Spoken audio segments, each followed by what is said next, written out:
আসসালামু আলাইকুম।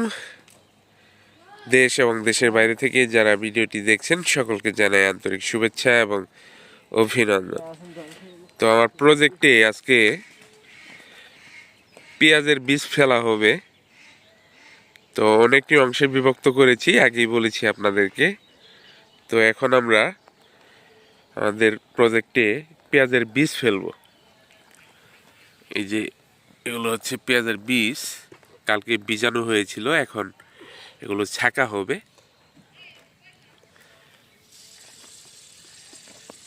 আমরা এখন নেটের মাধ্যমে ছেঁকে নিব। খুবই অসুস্থ, বাজারে যেতে পারতেছি না, অনেক ঠান্ডা। তারপরে এই কৃষিকাজ কিন্তু থেমে থাকে না, বাজারে না যেতে পারলেও কিন্তু এই কৃষিকাজ থামিয়ে রাখা যায় না। তো সময়ের কাজ সময় না করলে কিন্তু হয় না। তো বীজ ভিজিয়ে রাখা হয়েছিল, এখন এগুলো ফেলতেই হবে।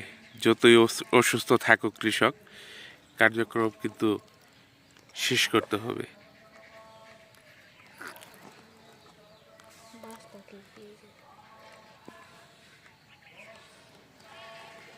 তো আমাদের এই প্রজেক্টের সকল ভিডিওই পাবেন শান এগ্রোতে। আমাদের সাথেই থাকবেন পুরো সিজন জুড়ে।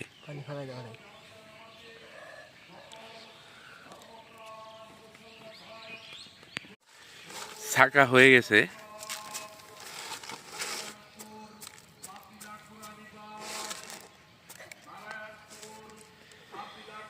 ছাঁকা হয়ে গেছে, এখন এর ভিতরে ছাই মেশাতে হবে। আর এই যে যেখানে ফেলবো এই জমিটা ভালোভাবে প্রস্তুত করে নিতে হবে। তো পেঁয়াজের বীজ বপনের আগে ভালোভাবে আগাছা দমন করতে হবে, কারণ পেঁয়াজ বীজ বপনের পর আর আগাছা দমনের সুযোগ থাকে না। মানে পেঁয়াজের বীজ বপনের পর আর আগাছা দমন করা যায় না। সেই জন্য আপনারা যতটা পারেন আগে ভাগেই।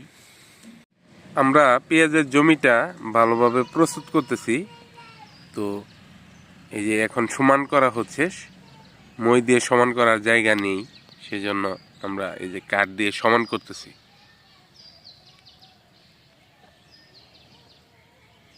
তো এখন বীজের সাথে ছাই মেশানো হচ্ছে। আচ্ছা, এই ছাই মেশানোর কি উপকারিতা কি? ছাই মেশানো বুনতে সুবিধা, মানে বীজ অল্প থাকে, ছাই মাটি মিশাইলে আর কি সমভাবে বুনতে সুবিধা হয়। তো এখন ছাই মেশানো হচ্ছে, এরপর মাটি মেশানো হবে।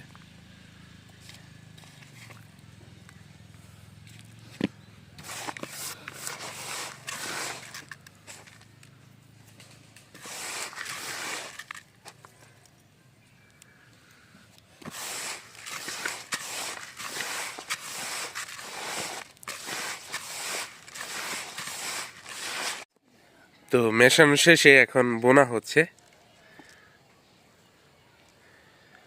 ওই সরিষার মতো ক্রস বুনে দিতেন।